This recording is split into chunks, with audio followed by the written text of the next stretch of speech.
Hey, welcome in. Welcome to the Arrowhead Addict podcast. We are here coming to you live. Let me tell you, the dopamine, it's flowing. I am damn excited. Damn excited. We are so excited to be joining you guys tonight. Oh! Well, how you doing, man? Patrick. Will Sterling. Yeah. Super Bowl champion, two-time Pro Bowler, and Trent Green.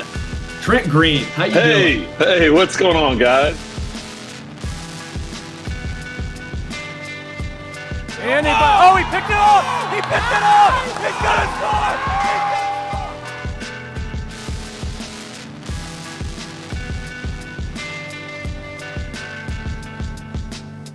And we'll see you next week. But until then, as always, go Chiefs. Welcome into the Arrowhead Addict podcast on this Tuesday edition. Sterling Holmes, Josh Brisco. Follow him on the X at JB Brisco. Myself at Homestretch KC. Going to talk about the pressers. Hollywood Brown spoke today. Trey Smith was there at camp today. Chris Jones spoke as well as Josh Simmons. And then I think a really interesting one, surprisingly, was Jerry Tillery. Brisco and I were actually chatting about that before the show started. Found him very enlightening. Just seems like a really smart guy. So we'll get into a whole bunch of offseason stuff as mandatory minicamp has now officially started. Few days before there will be a long break before training camp gets underway. Brisco, how you doing? I'm good, man. I weirdly have gotten a little bit busier these last few days, but in a couple of days we're making the trip to Florida. Haven't been down there to see my family in quite a while, so you'll get Florida Man Josh next Tuesday. I'll be here for the show. The backdrop will be different. The vibes will be different. The hair will be even longer and even beachier. So I'm looking forward to that. And again, got a few things going on, but I can't complain. Good to be here. And yeah, it's nice to be reminded that there are football players who are not only much like bigger and faster and stronger than you, but also smarter than you and more worldly than you, like Jerry Tillery, who apparently speaks English and Japanese very well and is working on Spanish. So good for him. I feel even more inferior today than usual. Yeah, Myles Garrett's the same way. Myles Garrett, I believe, was English and Japanese as well. And you're like, wow. Really? Yeah, you're like, oh, this is really cool. Yeah. You're like fascinated. You're like, this is not a side of Myles Garrett that I thought I would know. At the Super Bowl, we were talking with him, and just, again, very worldly, and it makes you feel, again, very, like, come on, you're 6'6", 290, and you're making all this money playing football. Give me something. But I tell you what, though, like, something. Now, look, as a human being that would like more, I that's totally understandable. But also say, like, obviously Myles Garrett has made I think he's made enough money that you could just, of course, never think about money again and continue living an unbelievably lavish lifestyle. Jerry Tillery has made a bleep ton of money, right? A lot of money, not Myles Garrett money. And Myles Garrett doesn't have tech billionaire money or whatever. But if you think about, like, if I had that level of disposable income and most of my job takes place in 8 months out of the year, obviously you're still staying in shape and everything, what would you do with that money? They're taking bourbon. Well, for you, yes, these prime athletes are using some of that time and money to go travel around the world and go see different cultures and everything. I think that's awesome. And yeah, I mean, maybe we're looking at this wrong. Maybe Jerry Tillery takes us with him to Japan next time. We can do some content on the road. He doesn't need that. He doesn't need to do content. He can just pay for it. Jerry. Maybe we just need to take the show on the road. That'd be fun. All right. I want to get into all of this, but before we do, I want to give a quick shout out. I had an interview with Barry Sanders a couple days ago, Hall of Fame running back for the Lions. Really enjoyed my conversation with Barry. He doesn't do a ton of interviews, so it was a really fun get. Shout out to Hunter on the back end over there at with Fansided. So if you want to check that out, feel free. You can also check it out on my Twitter account at HomestretchKC. I have tweeted that out as well. But Barry Sanders was very, very good. Obviously, he grew up in Kansas, so he was laughing about the Kansas City Chiefs. And yeah, I'd like to play on this iteration of the Chiefs, probably because the Chiefs back then were kind of like the Lions, where it wasn't a whole bunch of success. So you probably don't want to play on those iterations of the Chiefs. But yes, he also played a lot of backyard football. If you're like me, growing up around a certain time frame, backyard football on PC was huge. He was in it. He was a cheat code, basically. And he was like, yeah, I had pretty good ratings in that game. Pretty good ratings in the backyard football. Played it a lot. So I thought that was pretty That's awesome. Interesting. So I'm going to ask you a question top of the show here, just because we're, the news of the day is Trey Smith, and we'll get there. Do you have an answer that comes to mind if I say, like, who was the interview you did? Not where it's necessarily this is the best interview or this is the one that's leading off my highlight reel, but do you have one that you look back on and just go like, man, that was a nice time. It was not necessarily, maybe I wasn't expecting, or I didn't know a ton about this person off the field or whatever. Do you have anybody that jumps to mind? You talked to a lot of pretty high profile folks over the years. Yeah, Barry Sanders is up there because he doesn't do a lot. And I had no idea what to expect. He's very, very humble. So it was very enjoyable talking with him when I didn't have a ton of expectations going in to the convo.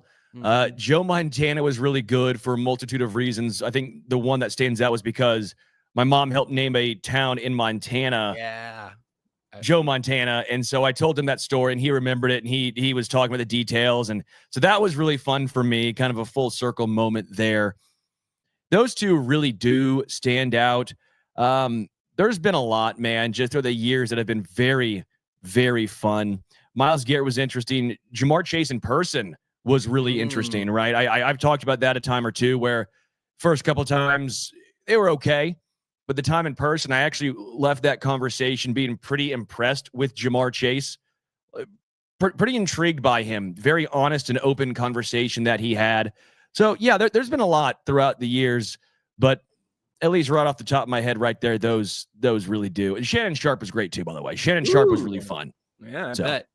Yeah, it's interesting. We get opportunities. I'll answer my own question, although I don't have my favorite off the top of my head that I can think of. But, I think all the time about how nice it was to talk to Derek Nottie for 15 minutes about just kind of stuff.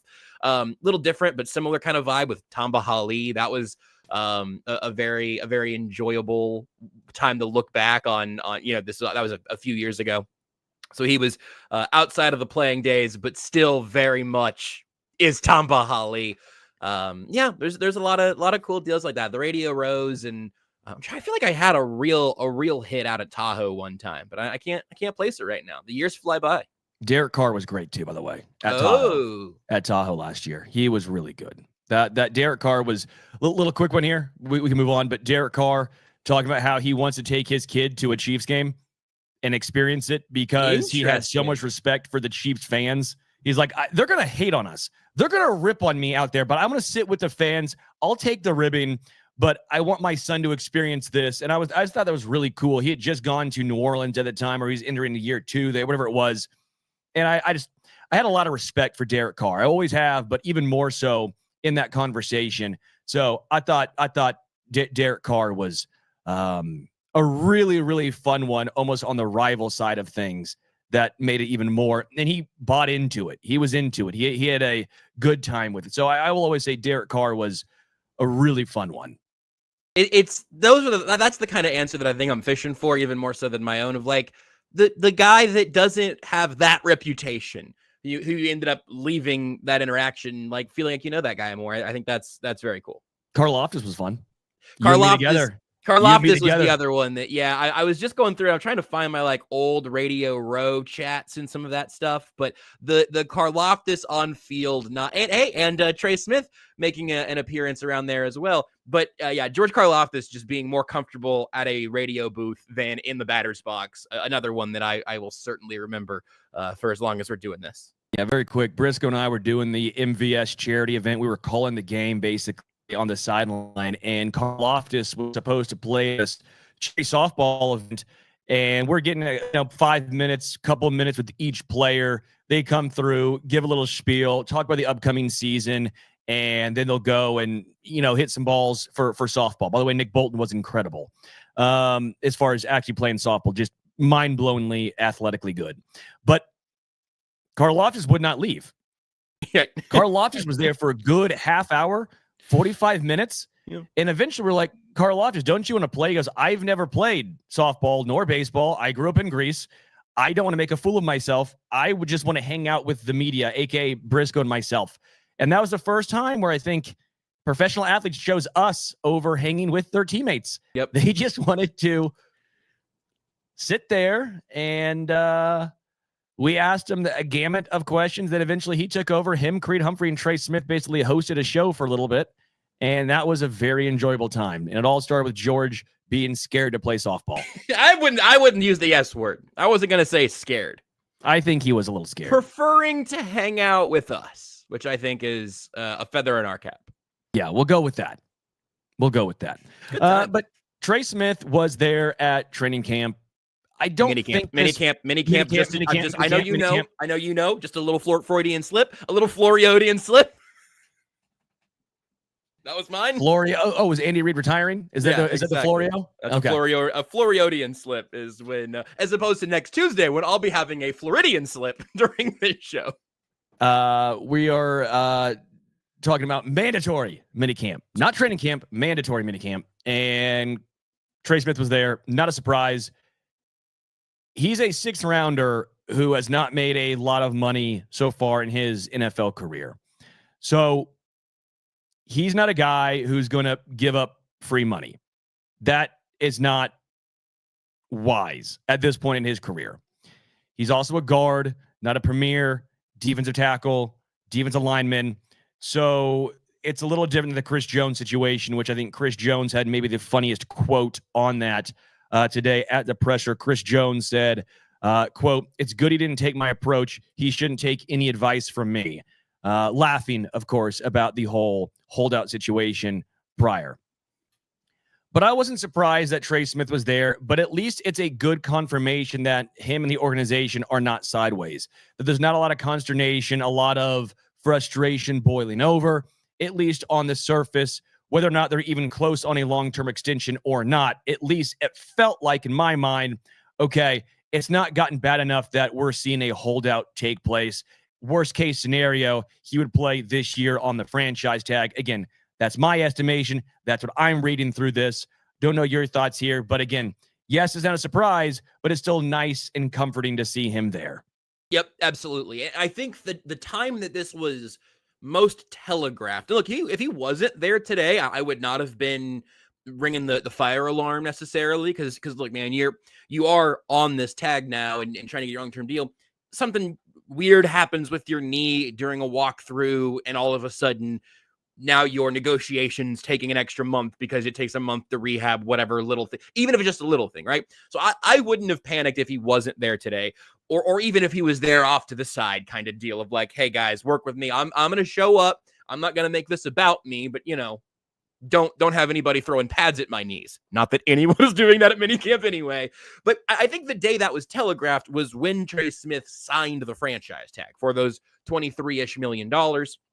He didn't have to sign that then. He didn't have to have that signed by now. This is Chris Jones, and the way that most of these tag situations go. A lot of times, if there is a real chance that the extension is going to happen before the season, the tag will be on the player, but the player won't sign the tag until a little bit later on. I think Trey Smith signing the tag, it locks him in for that money, and the Chiefs can't rescind that now, not that they were going to anyway. I do think it is a small to medium good sign. It's a medium good sign, because if it was bad, Trey Smith probably doesn't show up, right? Like if things were getting sour. I am still very, very curious what both sides think about playing this year on the tag. I think the Chiefs have, and this is a light criticism, because I think a lot of the times throughout this process, Trey Smith bet on himself and things went well for him. I don't think the Chiefs fumbled this necessarily. I think that'd be overstating it, but they don't really have any leverage right now. They don't really have a game to play with Trey Smith, not only because he's a very good player who's signed the franchise tag and is expecting an extension, because they did trade away Joe Thuney. And right now, your other guard is Kingsley Suamataia. And if Trey Smith plays out this year under the franchise tag and then leaves, now you're talking about either spending money in free agency for another guard next year, or Mike Caliendo or Hunter Norzad and Kingsley Suamataia are in your starting lineup now. So I think the Chiefs don't have a lot of levers to pull here. I think it's a good sign that Trey Smith is not himself trying to escalate this situation. I think it's all pretty good. I'm going to be a little bit stressed when that contract extension comes down. Those are going to be big numbers for a very, very good player at the guard position. But I think it's good sign for the Chiefs today and their current plan, which has been for a while, extend Trey Smith. So I push back a little bit as far as leverage for Kansas City. Yeah, it's not insane leverage. It's not even what Chris Jones' Chiefs leverage had, because the Chiefs could have done actually a good amount more there because he was under contract. I mean, there was a couple different situations there. Good point.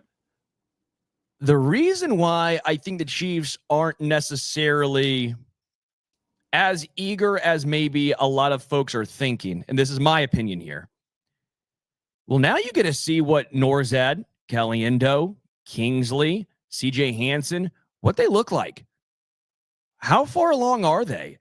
If they look good, if they look serviceable, or you think the progression's coming along nicely, do you say, "Ooh, I don't know if we want to extend Trey Smith with that almost record-setting guard contract"? What if we move on and that allows us to re-sign McDuffie and Karlaftis instead?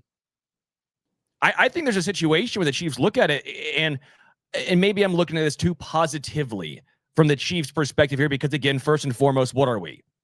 We like the Chiefs, one, probably players too, right? We grew up in Kansas City, grew up a Chiefs fan well before these guys even were playing for the team that we love and that we covered, all that stuff. So maybe I'm putting the Chiefs too high up in my ranking system here, but I do think there's a situation where you look at it and go, well, damn, if Norzad looks good and CJ and Kingsley, all these guys look good, do the Chiefs say, you know what? We think it makes more sense for us to move on from Trey. We'll have him this year on the franchise tag, but we'll move on. That gives us time to figure out the succession plan there. And now we get to keep Karlaftis and McDuffie. I think there's a situation where you can at least take that viewpoint. I guess I would say I probably prefer that path on some level. I mean, I guess you're baking in a step ahead for, Hunter Norzad or whatever. Yes, for a lot of guys. Our very slight disagreement in terms of like what is and isn't likely there is that your view, which is, this is a fair thing, you are putting us in a universe where the Chiefs are comfortable walking away from Trey Smith after this year, which I think they have told us that's not the plan, or even plan A, B, or C, because really, if that was, there are a few different sliding doors here. I understand this, but if that was plan A or plan B, even, you don't trade Joe Thuney. You let him stay at left guard this year, and then maybe Kingsley gets a whole other year to be backup everybody, right? He's just your backup, both tackles, both guard spots, and you let him get into the mix. And maybe he's taking over at right guard for Trey Smith. Obviously, Thuney is significantly older, but if you're not going to have Trey Smith under contract next year, give Joe Thuney the extension the Bears did, move some of that money back, and say, hey, then the writing would have been on the wall that we're sticking with Joe Thuney, and then it's going to be Kingsley in 2026 at right guard, but we get one more year of the three horses in the middle there of Thuney, Humphrey, and Smith. I think the Chiefs, and again, I don't want to overstate it. I don't think the Chiefs have any real leverage here. I don't think they're terribly over leveraged either. Again, this isn't some disaster, but my read on it is that they decided we are going to extend Trey Smith, and then went to Trey Smith and said, okay, how much is it going to cost? And in that world, they don't have any leverage because they've already decided they're going to extend Trey Smith. They can draw their line somewhere, but it's not going to be as low as it would have been in their ideal world. And Trey Smith is going to deserve the money that he gets. I'm never here to argue against players making as much money as they can. But now you're in the Chiefs position and wondering what is a number, a salary and a guarantee number. What is a number that we, the team, would be excited about? What's a number where a good compromise, both sides leave a little frustrated? And what's a number where the Chiefs go, yeah, we kind of got here? I would also argue that they ended up, and this is sort of negative phrasing, but I'm glad they did what they did. They kind of ended up giving in to Chris Jones a little bit. I would argue that Chris Jones, not the Katz brothers, but I would argue that Chris Jones, air quotes, won that negotiation by being incredibly useful incredibly elite and the best player at his position. And so now, even if the Chiefs, quote, lost the Chris Jones negotiation, they won because they have the best defensive tackle in football in the middle of their defensive line, continuing to be the best defensive tackle in football. My hesitation on Trey Smith is you say, hey, even if we, quote, lose this negotiation, but win Trey Smith, he has to be a top 5 guard by at least the end of that contract. Yeah. Ronson Trait says that's a bit of a pipe dream, Stu. Yeah, I'm not saying that it's all going to happen, especially which I've talked about Andy Heck and a lot of times the lack of development on the offensive line. That's more tackle related than guards, but the point I think still rings true. Yeah, that seems like a fairly far-fetched situation if all those guys, or at least 2 of those guys, look like they could be starting caliber guards for this team, and that allows you to move on from Trey Smith. I get it. I'm just saying that it's a legit possibility, and I don't want to count it out. Is it only maybe a 10% chance of happening? Yeah, it probably is. But again, 10% is still a chance, and this allows you, if there's no consternation between, no fighting between Trey Smith and the organization, that at least allows you to view that or at least see it through. So that's my only point. Yes, it's a long shot, but it's still a shot that an outlook or an outcome that is possible. As far as the other pressers that happened today, Jerry Tillery, we talked. Let's go Tillery for a second here. Sure. I like when players who have been in the NFL for a while, veterans, come into KC and the first thing they say is, yeah, this minicamp is different. Yeah. Not even training camp. This minicamp is different. A lot more difficult. And also no wasted movements. Everything has a purpose. He was talking about Joe Cullen specifically in regards to, yeah, it's a lot harder than any, and this is his 4th team now. His 4th team. So he's been around. And he talks about how this is, yes, more difficult, but at least you understand why they're doing it. Why is Joe Cullen having us do these drills? Why are the Chiefs having us do this? It's not just to put us through bleep. No, it's because there's a reason. Now, granted, it does help when you're hoisting Lombardis and you're going to Super Bowls. That obviously makes a difference. It's easier for the buy-in. But I still find that it's just interesting that every single player, when they come to KC, veterans especially, say, this is different. This is unique. But because they're winning, I understand why they're doing it. I think it's a 2-pronged approach that you touched on there that seems to be the through line, and some of this is, projection, but we've also listened to a lot of Chiefs press conferences over the years and heard from a lot of the coaches, from Andy Reid on down to the assistants who end up at the podium. I think the 2 things that combine to make that work are that, one, from top to bottom, I think as much as anything else, this team's coaches are teachers. And that's not always what coaches are. I think if you think back to everyone watching and listening now, if you think back to your favorite coaches and the ones who gave you the most, I think you're probably going to think of teachers, because you're going to think of the things they taught you throughout this process. I can also think of a couple of football coaches who I had who were not so much teachers as they were football frontmen. And it's like, well, I didn't get as much from you. I don't look back on those times as fondly. I don't know what we connected on there. I think what, especially Andy Reid and Steve Spagnuolo, and then again, it trickles throughout the rest of the staff, and I think that ethos is in the rest of the staff. But we've heard Andy and Spags talk about it so much. Spags more than anybody. Giving those guys the tools and giving them the logic, saying, here's everything. Andy talks about, drinking out of a fire hose during the beginning stretch of OTAs and then backing off. Here's the full picture for you to look at. Here's everything we want to accomplish. And by and large, here's why. So you're understanding the logic of a lot of these pieces coming together. You have Travis Kelce, who understands the logic of everything in the Chiefs offense. Obviously, Mahomes, obviously a handful of those guys. But, Kelce being the elder statesman here now. Like, that's when I think your understanding continues and continues and continues. And everyone who's had more than one boss in their life knows the difference between having a boss or a coach who tells you to do something and having a boss or a coach who tells you to do something because I feel like it. Because X, Y, and Z, versus because I feel like having you do this. They're worlds apart there. And then the second prong is what you said, Stu. I think they're still doing it. But Andy Reid and Steve Spagnuolo and Matt Nagy and everybody down the whole assistant coach chart, every one of those guys could walk in and say, "Hi, welcome to Kansas City. You just signed your contract. Give me 15 push-ups on the floor of this media room right now." What? 15? I think most of them would probably do it because they're like, "Man, did everybody do this? Did Pat do this when you drafted him? What the heck is this?" Because you have seen the success.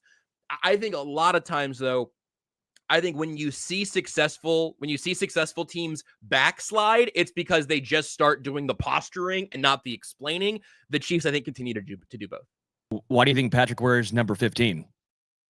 It's for those 15 push-ups he had to do when he first got drafted. Good. That's why. That's good. Yeah, that's exactly what it was. It has nothing to do with Cairo Santos. But again, it's because it's the Chiefs and the winning culture. It's why when the Belichick disciples go elsewhere and they try and act like Belichick, it doesn't work. Right. It has to be authentic. It's authentic to KC. And again, I just always love hearing the players talk about no wasted steps, no wasted movements. There's all a reason behind it. If you've not heard the Jerry Tillery presser, you guys are going to love him. I mean, I just think that he is such an intelligent guy, such an enlightening guy, a good veteran to add into this room. Again, I think that him and Omar Norman Lott have a lot of similarities.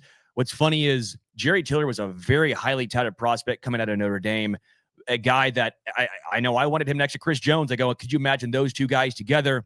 His career's not quite panned out the way he or a lot of people probably thought it was going to be, but I'm excited to see what he can do with a change of scenery with this coaching staff and a guy who's as intelligent as he is, putting him with Joe Cullen and Steve Spagnuolo. I wonder if they can get the most out of him. So I'm excited there. I'm bought in. Hollywood Brown spoke today. I didn't think he gave a ton.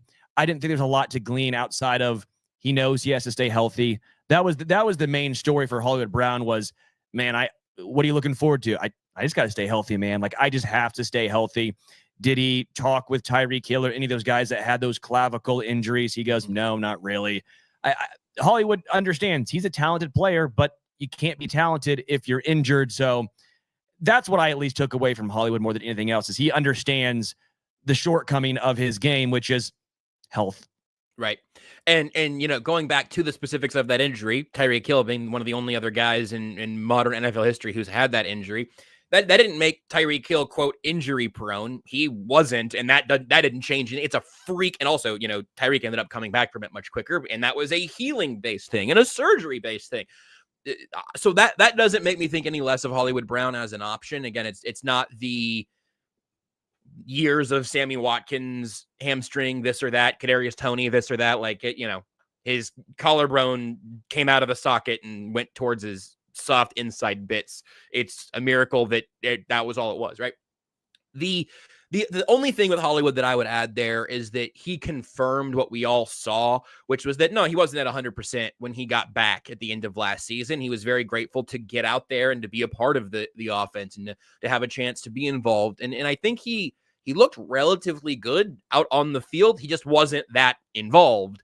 And I think it's partially him not being 100% back to the NFL speed of the game that you get over a season of playing it, and partially just hadn't been in the offense since the first snap of the preseason. So his barrier to entry was higher. So obviously he says he's at 100% now, and he should get the offseason that he had last year. You just got to make it to the regular season and make it through as much of the regular season as you can. We've talked about him a decent amount here over the last month or so, I think, and I remain pretty optimistic about him in 2025. I just want to see him on the field, which is obviously, as you said, his like one shining goal of this season now is I got to be out there. Which, again, I'm just glad that he talks about it, because some guys who get injuries more than others, they almost shy away from them. They're like, what are you talking about? Right. And he's honest and open about it. So I think it's a start. It's something that the word association for this for me is Adalberto Mondesi, and Sammy Watkins is the next guy up, where I think in a lot of times, and sometimes it might be worthwhile, the majority of the time I think it's unfair. Sometimes it might be worth it. But sometimes health becomes like a character trait in the way we talk about people, like it's a moral thing. like, well, he's tough, and so he's always available. He's just a team player. He's the guy you want on your side. That could all be true, but that does imply that the inverse is, we think about the language we use. Yeah, he keeps getting hurt. He's unreliable. Unreliable in any other context, you would say was like meant somebody was lazy, or they didn't tell you the truth, or they weren't good communicators. Things that are kind of intrinsic to who you are as a person. In sports, unavailable and injured is bad, and toughs it out and is always out there is good. And we let that really reflect on the human beings who are out there. That's why, again, like, look, I don't know what the story was with Kadarius Toney. It seemed like he had a lot of things that the Chiefs weren't always treating as big physical issues that was keeping him out. I wasn't in there. I do know that Hollywood Brown was trying to come back before he had to go in for surgery last year, right? So, like, I think making sure that we're careful about the way that we talk about trying to gut it out and be out there for your team, something that is universally praised that we all like, right? Like, I think it is, and that is part of it. How are you going to get out there? Patrick Mahomes appears to be somewhere between Gumby and to God at getting back on the football field after injuries that should have kept him off the football field. That doesn't make him inherently a better human being, but it makes him an even more valuable quarterback. He just keeps staying out there. Trent Green wasn't out for several weeks after having his head dribbled off the turf because he was weak. You know what I mean? Like the concussion thing, I think, is actually kind of moved a little bit of that conversation along, where being out with a concussion doesn't mean you don't want to play. But I don't know. I think about the terminology we use around that quite a bit, and I think it's important to, at least in Hollywood's case, this isn't a character issue. It was a clavicle issue. Yeah. Good question. If they all stay healthy, is this the best wide receiver room of the Mahomes era? I think my initial reaction is yes. I think it's tough because the best two is clearly Sammy and Tyreek. If we're being honest with ourselves, that was the best two. And Travis Kelce's in all of it, and that version of Travis Kelce was also special. I mean, they've all been special. But wide receiver room, not receiving core. Wide receiver room. Okay. All right. I'll hear you. I want to throw that caveat in there. Okay. I want to say, yeah. 2018 had Hill, Watkins, Conley, Demarcus Robinson. That was your 1, 2, 3, 4. Pretty good. 2019 is, let me sort it by receptions again here. Is Hill, Watkins, Robinson, Hardman getting in the mix? No, I'll play the other side and say that the peak of Tyreek Hill and Sammy Watkins, I'm pretty bullish on Rashee Rice. I'm really optimistic about Xavier Worthy. Like, I like it a lot.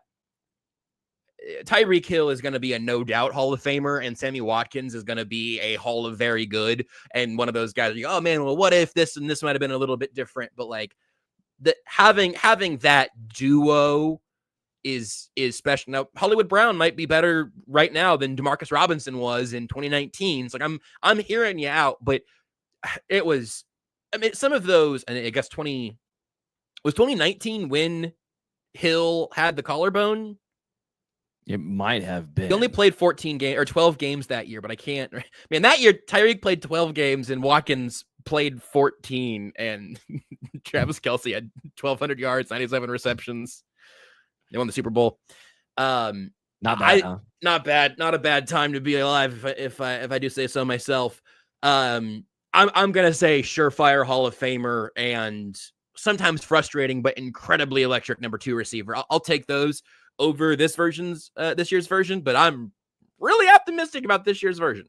Yeah, I'm very bullish on this Chiefs offense. If you've listened to me at all, I'm all in on the Chiefs offense being back to a top 5, top 3-ish offense in the NFL. Before we get out of here, Josh Simmons spoke, didn't get a ton. I don't know your thoughts there. Chris Jones didn't really give us anything. There was a little bit of audio Good joke issues. about the franchise tag. That was it. Yeah, that was it. Chris Jones, jovial Chris Jones, because he hasn't been beat down yet by the season. Because you'll see Chris Jones as the season goes on, he's like really jovial, and all of a sudden you get sleepy Chris Jones who doesn't want to be there at all, and you're like, well, why are you talking then? You don't have to. You can. Last year we got a lot of Chris Jones who did not seem incredibly enthused through the midweeks of the season. This is all I can confirm. can confirm. So at least there was that. So I'll give you something on Josh Simmons, just to say, give it from Josh Simmons before we get out of here. Good to hear from him again and to get his view of like the rehab and everything, because he didn't give you a ton. What's your timeline? You're going to be ready for training camp. He was non-committal and all that, but he did say that this timeline is what he was planning on pretty much from the jump of the surgery. And again, wouldn't commit to being ready for camp, but it sure seems pretty promising right now that he is on this track. And look, here we already had enough evidence to support this, but if a player is injured, like not getting work in, they do not speak to the media. They do not get sent to the podium, and that, partially protect the player, partially protect the team, whatever. They threw Josh Simmons up there because he's been doing stuff at minicamp and doing stuff in OTAs and all these. So I'm obviously, regardless of what you think about Josh Simmons, regardless of what you think about Jalen Moore, the more he can do in training camp, the better for everybody. The deeper the position, the more reps for the rookie, all good stuff as long as he stays out there. So I'm very, very encouraged by his first nearly now 2 months as a Chief. Yeah. Appreciate everyone hanging out with us. Give us a like, a comment, a review wherever you listen to or get your podcast. I'm, again, a big Apple podcast guy. Appreciate all the reviews that we receive. We'll talk about more of those on Thursday, the OG Hour with Patrick Allen. He'll go through the latest reviews and comments on there. I do, again, want to give a shout out Barry Sanders interview. I just really enjoyed that, and I hope you guys will as well. You can check that out on Fansided. If you go to YouTube, Fansided, it's on there as well. A lot of short clips on there. I'll keep posting some on my Twitter account at HomestretchKC. Actually just had a fun one with Dallas Goedert today. Interviewed Dallas Goedert. That should be dropped in the next couple days. Obviously, Eagles tight end. We went through the Super Bowl. Nick Sirianni. I can't really give Sirianni a lot of love, but I did give him, he's a very unique, boisterous head coach. Try to play. I can't piss off Dallas Goedert, right? You're not gonna win over Dallas Goedert over his head coach in a 10-minute sit down. But. So it didn't happen. We had about 15, I think, or so with him. Oh, maybe then. So it was a lot of fun. Talk about tight end U as well. Obviously, he's going there. It's in Nashville this year. If you're wondering where they do it, it's in Nashville. I said it sounds a lot like Blue Mountain State, so he's looking forward to that. So Kelsey's going to be there. And a lot of fun talking with Dallas Goedert. So if you want to check that out, that'll be coming out in the next couple of days as well. You're a big golf guy, right, Stu? Yes, sir. Who won the U.S. Open a couple of days ago? JJ Spawn. You know something interesting about my dear friend JJ? I might not know. Does a J stand for Josh, and you guys have that going for you? We got something else in common. He's got diabetes. Wow. How about that? Type 1 diabetes. They thought it was type 2 diabetes. He got misdiagnosed. It took him away from golf for a little while, and now he's got his health back. He's understanding that what his pancreas is and isn't doing for him, and now he's a U.S. Open champion. So as a big GSN guy, is that Jardiance? I don't know. No, I don't think so. That's not for me. That might be a type 2 diabetes thing. I don't know. I am an expert in one type of diabetes, and it's the one that I have. Okay. Type 1. I didn't know. I'm a big GSN guy, and I get sometimes those confused. I have all the jingles that are perpetually permeating throughout my dome. They're just moving back and forth with once daily Jardiance, and each day starts. That's all I can think about now. That sucks. That's in my head the rest of the day, and hopefully it's in your head the rest of the day from the type Arrowhead 2 Addict diabetes. podcast. That's not mine. Congratulations, Wilford. We Brimley. are in a proper range of blood sugar.